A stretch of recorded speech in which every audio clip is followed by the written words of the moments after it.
Vai começar, 8 horas, sejam todos muito bem-vindos.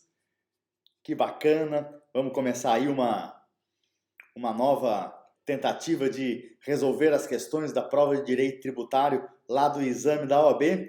Você que está aí no Instagram, vem comigo, canal Sucesso Tributário, YouTube. Lá a gente consegue compartilhar telas, consegue ver o edital, a matéria que vai cair.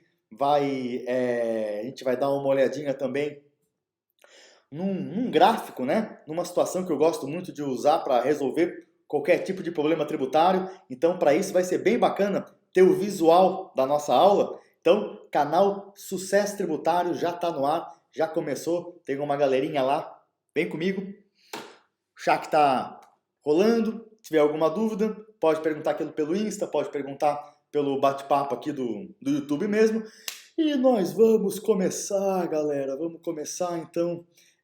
Vou compartilhar com vocês aqui o edital número 35, que a gente vai dar uma olhada agora. Eu já venho batendo forte aí com vocês, né? Quem está acompanhando essa jornada vai perceber que eu sou um chato, mas eu sou um chato coerente, né? Minha chatice, ela é sempre a mesma, né? Então, aqui, quando a gente está tratando de direito tributário, da prova de direito tributário da OAB, eu quero que vocês prestem muita atenção nesse item número 1 aqui do edital, tá? Então, fontes do direito, né? Do direito tributário, temos ali Constituição da República, temos lei complementar, temos lei ordinário, tratados, né? Deixa de lado um pouco, mas decretos importantíssimos, atos administrativos, atos normativos administrativos, decisões normativas, práticas reiteradas, tá, galera? Então, isso é um ponto que eu vou desenhar para vocês, para a gente poder visualizar como que a metodologia, né, sucesso tributário, vamos chamar assim, para pelo menos ter um nome, né, para vocês lembrarem o que a gente está fazendo aqui, aprendendo direito tributário, visualizando, tá? Esse é o desafio. Então, minha gente, a gente tem fontes do direito tributário e quem está no YouTube está acompanhando aqui, eu mudar a minha tela, estou indo ali para o item 15 do edital. Item 15 é o processo judicial tributário. Aqui já vem uma especificidade da prova da OAB, tá? Então, se a gente estivesse estudando para aprender direito tributário, para fazer uma petição, para fazer uma defesa, para fazer um planejamento tributário, seria outro papo, tá? Mas para fazer a prova da OAB, nós vamos ter esses dois parâmetros. Nós vamos ter a matéria número 1, que são as fontes do direito tributário. A gente vai ter a matéria número 15, processo judicial tributário. Por quê? Porque o próprio edital, aí não vou procurar, eu já fiz uma live sobre isso, tá? Já mostrei aqui qual é o ponto.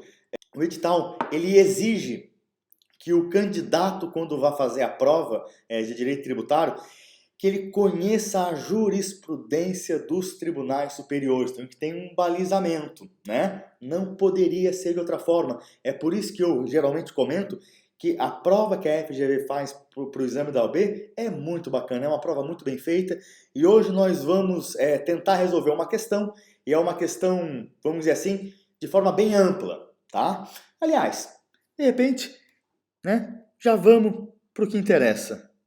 Eu vou pelo menos mostrar a questão para vocês, tá? Uma vez que eu mostro a questão para vocês, eu volto para o quadro. No quadro eu vou fazer o esquema que vocês têm que ter na cabeça toda a vida, tá? Mas aqui o candidato da prova objetiva tem que ter esse esquema simplificado. De um lado vai ter o prisma das fontes do direito. O que é o prisma das fontes do direito? A gente sabe que o ordenamento jurídico é uma pirâmide, né? Então existe uma hierarquia, existe um vértice e uma base.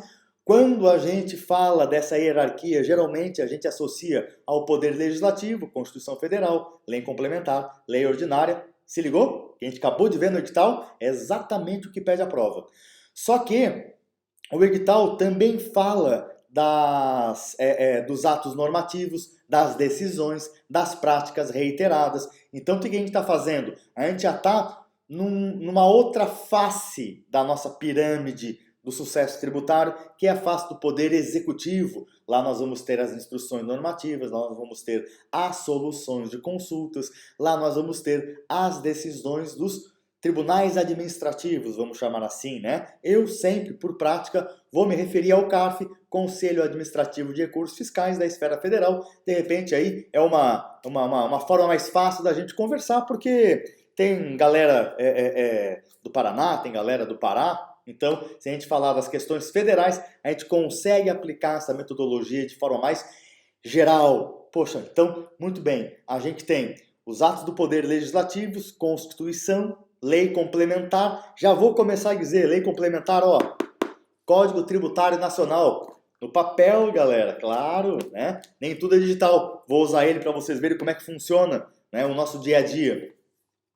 Então, além dos atos do Poder Legislativo, Constituição Federal, Código Tributário Nacional, Lei Ordinária, dos atos do Poder Executivo, Instrução Normativa, Solução de Consulta, decisões do CARF, a gente também tem que se ligar nos atos do Poder Judiciário. Claro, é aqui que se resolve a coisa toda, tá? Então, lá no Poder Judiciário, para quem já conhece, a gente sabe que, né, basicamente na questão tributária, nos interessa lembrar que existe uma Justiça Estadual, que vai julgar os tributos de competência estadual e de competência municipal. Então, ICMS, a gente vai entrar com mandado de segurança onde?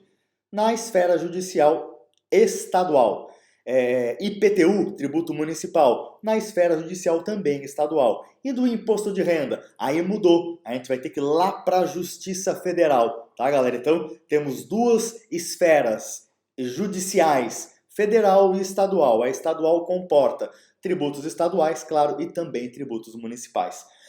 Tanto a esfera federal quanto a esfera estadual tem a sua primeira instância, né? Então vai ser dada uma sentença dentro de um processo, esse processo vai ser objeto de um recurso, segunda instância, Tribunal de Justiça.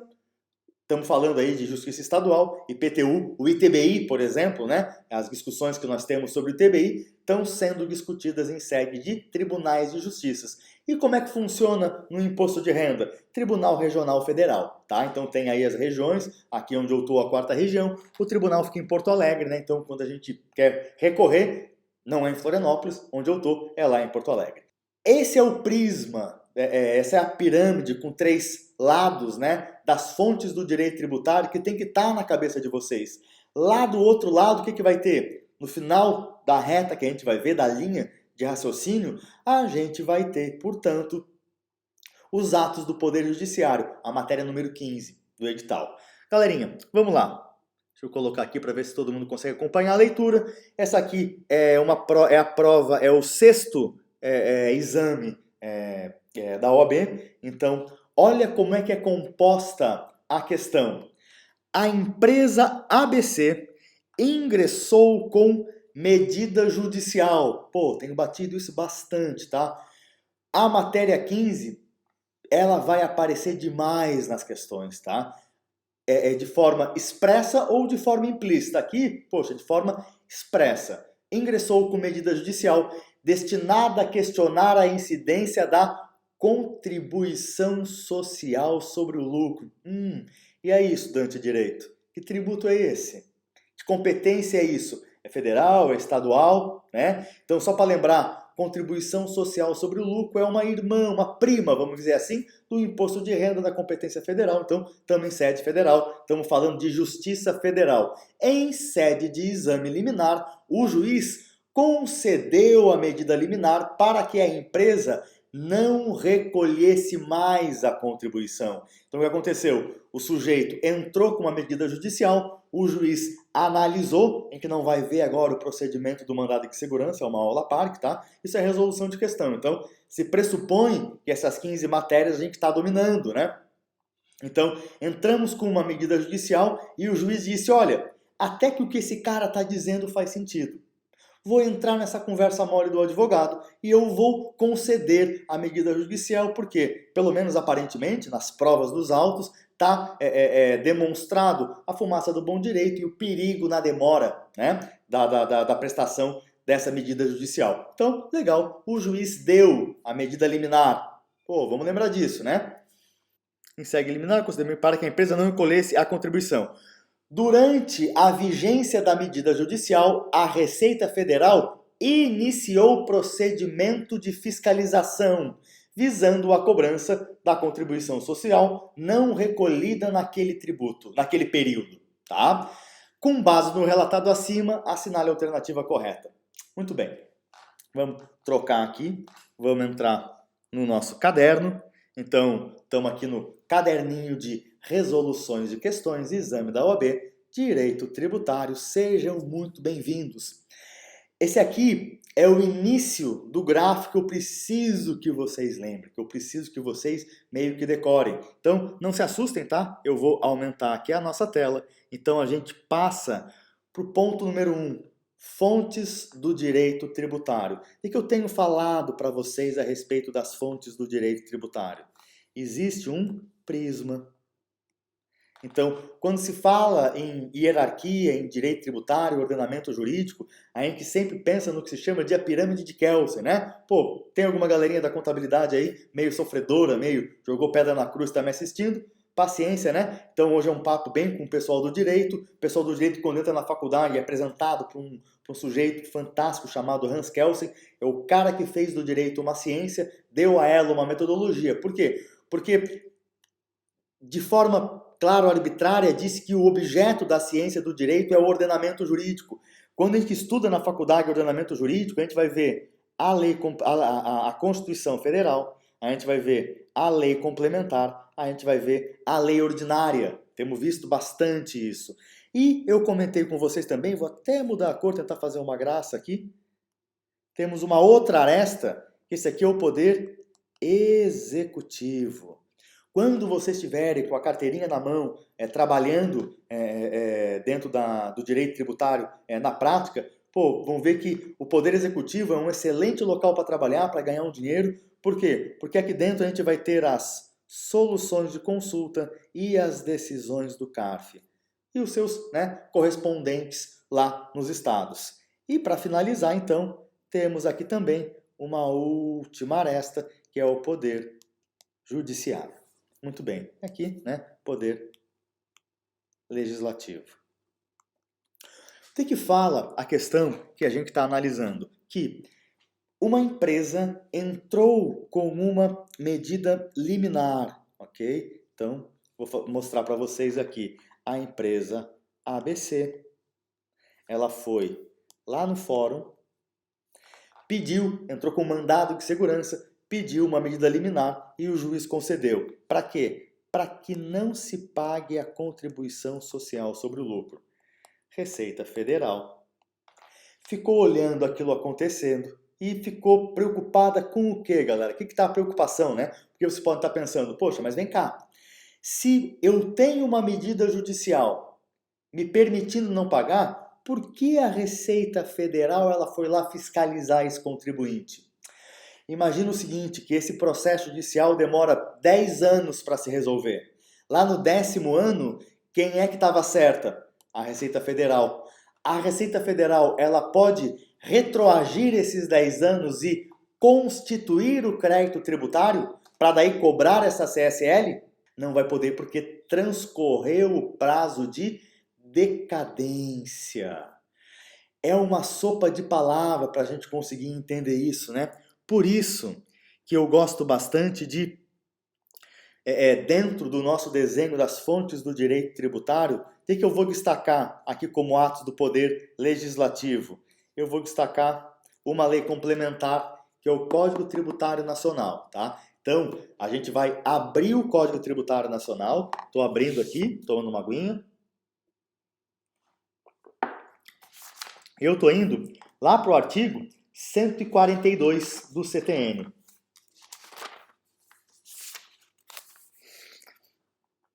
Artigo 142, já vou então trazer aqui para a linha do crédito, ó. Artigo 142. Sobre o que fala o artigo 142?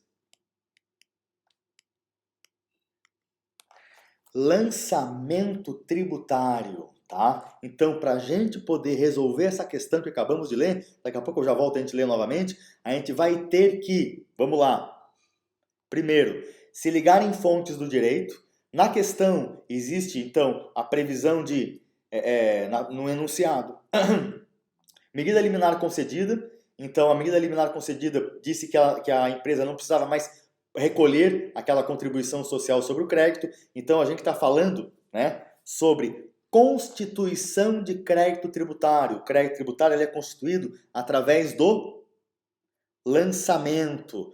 O lançamento ele é previsto lá no artigo 142 do CTN. Então, lá na matéria número 1, fontes do direito, vocês vêm para a matéria de crédito tributário. Depois a gente vê um número ali no edital, tá? Mas dentro do crédito tributário, o que vocês têm que lembrar do crédito tributário? Vocês têm que lembrar da constituição dele, que vai se dar através do lançamento. A gente vai ter que entender o lançamento, por quê? Porque teve uma fiscalização, tá? Então, houveram 2 lançamentos nesse ato. Isso é importante vocês entenderem. Além da constituição do crédito tributário, a gente vai ter que falar da suspensão do crédito tributário. Também tem um artigo específico para isso. E por que suspensão? Porque houve uma medida liminar judicial suspendendo a exigibilidade do crédito, tanto que a empresa não precisou mais recolher a contribuição social.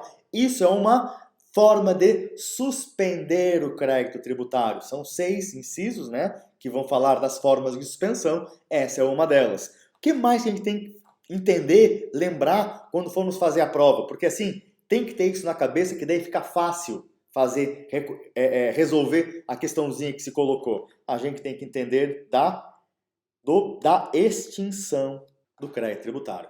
Pronto.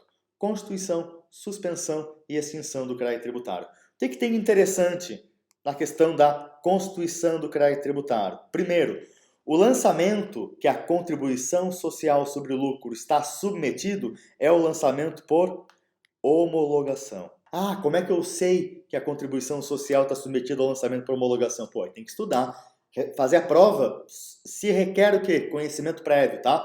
Então, se não sabem o porquê, pô, lembra, o que eu tenho que estudar? Quando eu for estudar a contribuição social, eu tenho que saber se ela é federal, se ela é estadual, tenho que saber a que tipo de lançamento ela está submetido. O que é o lançamento por homologação mesmo?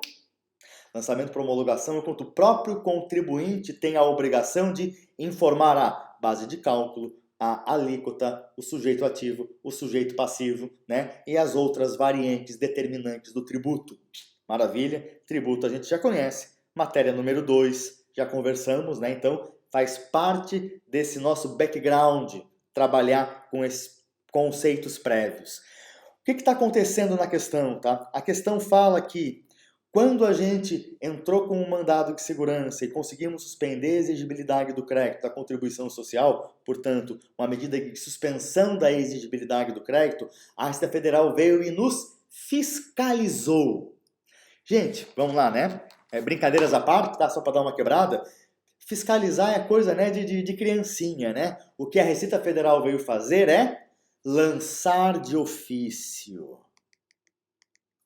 Tá? Então, o contribuinte ele realiza alguns procedimentos para o lançamento por homologação, o fisco recebe aquelas informações do contribuinte, verifica as informações do contribuinte, concorda ou não concorda, quando não concorda, né, abre o procedimento fiscalizatório fazendo algumas perguntas, encerra o procedimento fiscalizatório, se não concorda com as informações prestadas pelo contribuinte, ele faz um lançamento de ofício, artigo 149 do CTN. Vou até dar uma olhadinha para não passar os artigos errados, né? Já peguei o CTN hoje para não vir de cabeça. Então, é isso aí. O artigo 149, o lançamento é efetuado e revisto de ofício pela autoridade administrativa nos seguintes casos, e aí tem 9 casos que a gente, no momento adequado, vai trabalhar. Então, minha gente, o que está acontecendo? Sabendo que o lançamento ele é constituído através do lançamento por homologação, pode ser revisto através do lançamento de ofício, a gente também sabe que existem as cláusulas de extinção do crédito tributário. Então, só para ir acompanhando comigo, a suspensão está no artigo 151 e eu estou me referindo ao inciso número 4, concessão de mandado liminar e mandado de segurança. Concessão de medida liminar em mandado de segurança. Já a extinção do crédito tributário está no artigo 156 e eu estou me referindo ao inciso 10 do artigo 156. Por quê? Porque a medida judicial extinguiria, ok? o crédito tributário ou não. Depende da decisão que está sendo colocada, né, pelo Poder Judiciário. Vamos supor, então, né, no exemplo que nós fizemos aqui na nossa linha do tempo, o processo, esse mandado de segurança, demorasse 10 anos. Vamos desenhar isso aqui embaixo. Então, a gente tem a entrada do mandado de segurança, a concessão da medida liminar. Quem está no Instagram, galera, lá no YouTube, tá? Canal Sucesso Tributário, nós estamos compartilhando a tela aqui, vocês conseguem ver o quadro e acompanhar melhor o raciocínio. Mas então a medida liminar foi concedida, vamos supor que lá no STF tenha saído a decisão final em 2035, estamos aqui em 2020. Fato gerador também está previsto no CTN, na lei complementar, tá? Está aqui, se eu não me engano, no artigo 114, mas passo para vocês já o correto. Fato gerador, artigo 114 do CTN, tá, galera? Então, dá uma lidinha, começa a habituar esses artigos aqui. É bem simples, vocês vão ver que, na verdade, vocês têm que decorar uns 20, 30 artigos do CTN, tá? Então, não é muita coisa. Fato gerador, ali no artigo 114, aconteceu, então, em 1º de julho de 2020. Nós entramos com o mandado de segurança em dezembro de 2020. Bom, aqui acho que até vai dar problema de prazo, né? Deixa eu colocar em agosto de 2020, foi dada a liminar para eu parar de pagar em setembro de 2020 e lá em 2035 houve a decisão final dizendo que eu estava errado. Então, em 2035, a Receita Federal, como que ela vai constituir o crédito tributário num fato gerador que aconteceu há 15 anos atrás? Então, no caso da questão que a gente está resolvendo, vamos dar uma olhadinha nela novamente, só para relembrar, né? A empresa ABC ingressou com medida judicial destinada a questionar a incidência da CSL. Em sede de exame liminar, o juiz concedeu a medida para que a empresa não recolhesse a contribuição. Durante a vigência da medida judicial, a Receita Federal iniciou o procedimento de fiscalização. Artigo 149 do CTN, tá? Tá perguntando o que está acontecendo. A aula tá lá no YouTube, canal Sucesso Tributário, Ana. Seja bem-vinda, vai lá com nós. Ou melhor, vem aqui com nós. Durante a vigência da medida judicial, a Receita Federal iniciou o procedimento de fiscalização, lá no 149, visando a cobrança da CSL não recolhida naquele período. O que a Receita Federal faz na prática? Mesmo com a medida judicial vigorando, que está suspendendo a exigibilidade, a Receita Federal vai lá, fiscaliza, autua com qual objetivo? Evitar que se opere a decadência. O que é a decadência mesmo? A decadência é uma forma de extinção do crédito tributário. Então, por isso que aqui, quando a gente vai falar sobre crédito tributário, vamos falar sempre sobre crédito tributário, tem que estar claro na cabeça da galera que o crédito tributário significa lembrar que ele pode ser constituído, ele pode ter a sua exigibilidade suspensa e ele pode ser extinto, ok? E ele vai ser constituído através do lançamento. O lançamento são 3 tipos: o lançamento de ofício, por homologação e por declaração. Simples assim, galera. Então, a forma de extinção que nós estamos vendo aqui na questão é a decadência. Onde que está a decadência? Lá no artigo 156 do CTN, inciso 10, tá? Agora, então, a gente já está um pouco mais ligado na situação. A gente sabe que estamos trabalhando com as fontes do direito, a gente está trabalhando atos do Poder Executivo. Por que atos do Poder Executivo? Porque aqui está havendo um lançamento de ofício. É o ato do Poder Executivo que nós estamos estudando. Para poder trabalhar com esse ato do Poder Executivo, estamos usando uma lei complementar. Que lei complementar que é essa? CTN. Estou usando o meu físico aqui, peguei da biblioteca. O que acontece? A gente está lidando com a suspensão da exigibilidade do crédito através de uma medida judicial. Por isso a gente tem que ter bem claro, né, que existe essa pirâmide. Tá? Essa pirâmide tem 3 lados: legislativo, executivo e o judiciário. Direito tributário é sempre assim. Tributo, e a gente precisa saber do tributo. Ora, quem é a contribuição social sobre o lucro? O que significa saber que é a CSL? Quem tem competência para instituir, sabemos que é a União. Qual o tipo de lançamento ela está sujeita? E quando a gente for, né, ver a matéria teórica, tributo, a gente engata aqui na explicação. Mas estou mostrando a utilidade dessa linha de raciocínio. Fontes do direito, que tributo estamos falando, vamos para o crédito tributário, se ligamos que esse crédito tributário aqui pode ser extinto pela decadência, é com a decadência que a gente está se preocupando. Então, a lógica da questão é essa. Agora a gente pode ver as respostas. Então, com base no relatado acima, assinale a alternativa correta. Primeiro, a Receita Federal não pode lavrar a auto de infração em virtude da liminar concedida na medida judicial em questão. Já tem outras aulas sobre isso, tá? A gente, mais uma vez aqui, vamos começar a botar elas no Instagram para falar item sobre item desse tipo de matéria.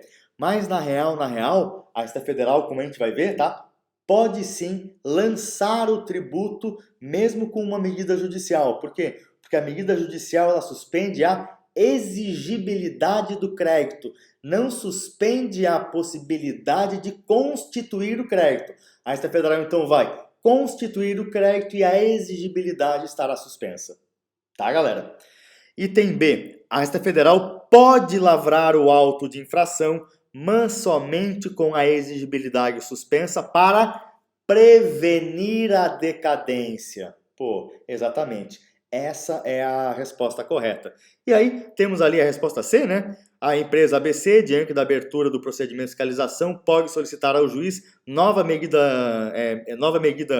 liminar a fim de que determine o encerramento de tal procedimento. Não pode não, tá? Receita Federal, como a gente vai ver no momento adequado, pode sim constituir o crédito tributário. Uma vez constituído esse crédito tributário, já está com a exigibilidade suspensa. Qual que é a diferença? Se lá em 2015, 2035, a empresa ABC perder essa disputa judicial, o crédito está constituído, simplesmente a Receita Federal vai encaminhar para a Procuradoria para fins de cobrança judicial, execução.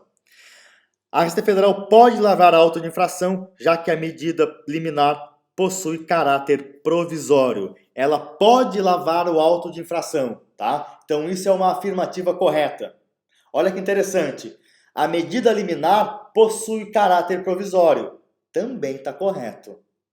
Agora, a conjunção já que vincula, né, diz que a Receita Federal pode lavrar o auto de infração porque a medida liminar possui caráter provisório. Isso é mentira, tá? É aquela velha história, né? São duas verdades que resultam numa mentira. Então, a Receita Federal, ela pode lavar o auto de infração, por quê? Para prevenir a decadência, tá? Então, a questãozinha D tá errada. Galera, beleza? Tranquilo? Acompanhamos mais ou menos? É isso. Direito tributário, 30 minutinhos, suficiente aí para a gente ir acostumando com a metodologia, acostumando com a matéria, resolvendo questões aí, principalmente se tiver com fundamento já na cabeça, a gente memoriza com mais facilidade. Beleza, galera? Beijão. Obrigado aí para quem me acompanhou no Instagram. A gente volta aí a compartilhar as datas das novas aulas. E lá no YouTube, quem tá no YouTube aí, brigadão. A gente se vê, galera. Um beijo. Tchau, tchau.